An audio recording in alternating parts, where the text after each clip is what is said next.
ملک کے نامور صحافی تجزیہ نگار حامد میر نے وزیر داخلہ محسن نقوی کا بیان کوٹ کرتے ہوئے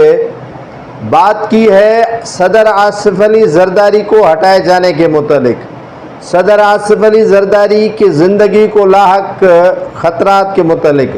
صدر آصف علی زرداری کو ہٹائے جانے کے پیچھے کون ہے؟ صدر آصف علی زرداری کا قصور کیا تھا؟ صدر آصف علی زرداری دوسرے ٹینیور میں آئے ہیں تو کس کو تکلیف دہ لگ رہا ہے؟ اس سے پردہ چاک کرتے ہوئے حامد میر نے بڑا انکشاف کیا ہے۔ حامد میر کہتے ہیں کہ جب صدر آصف علی زرداری پہلی مرتبہ صدر ہوئے تھے تو انہوں نے ایران اور سعودی عرب کے مابین ثالثی کا کردار ادا کیا کہ آپ اختلافات چھوڑیں، اور چین کو اس کے بیچ میں لا کھڑا کیا کہ چائنا کے ذریعے ایران اور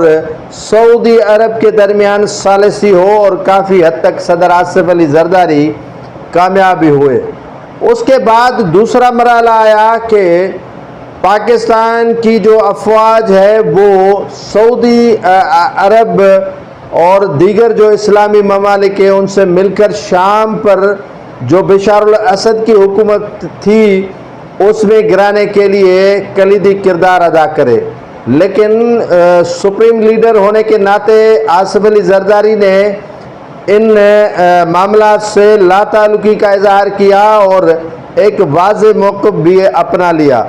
حامد میر کہتے ہیں کہ صدر آصف علی زرداری جب اسرائیل اور ایران کی آپس میں جنگ تھی، آپس میں لڑ رہے تھے، تو اسی دوران جو سپریم لیڈر ہیں آصف علی زرداری اور ان کے ساتھ ساتھ وزیر اعظم شہباز شریف اور فیلڈ مارشل سید عاصم منیر ایک پیج پر تھے، اور انہوں نے امریکہ کو بھی منوا لیا تھا، اور ایران کا بھی ساتھ جو ہے وہ بھرپور طریقے سے پاکستان نے دیا، اور پاکستان کی جو قوم تھی وہ بھی ایران کے ساتھ کھڑی تھی، جس کا کافی خمیانہ بھگتنا پڑا اسرائیل کو۔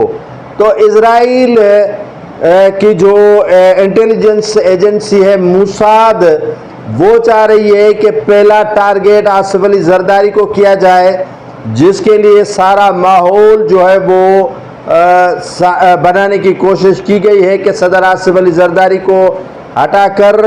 فیلڈ مارشل عاصم منیر کو جو ہے وہ صدر مملکت بنایا جا رہا ہے۔ اس کے پیچھے نہ راہ ہے جو انڈین انٹیلیجنس ادارہ ہے، نہ کوئی اور ہے، بلکہ اس کے پیچھے موساد ہے، یعنی اسرائیل کی جو انٹیلیجنس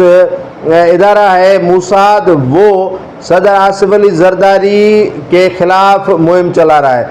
اس کے خلاف جب پہلے ٹینیور میں وہ صدر بنے تھے تبھی مہم چلائی گئی تھی، کیونکہ صدر آصف علی زرداری نے ایران اور سعودی عرب کا پیچ اپ کروایا۔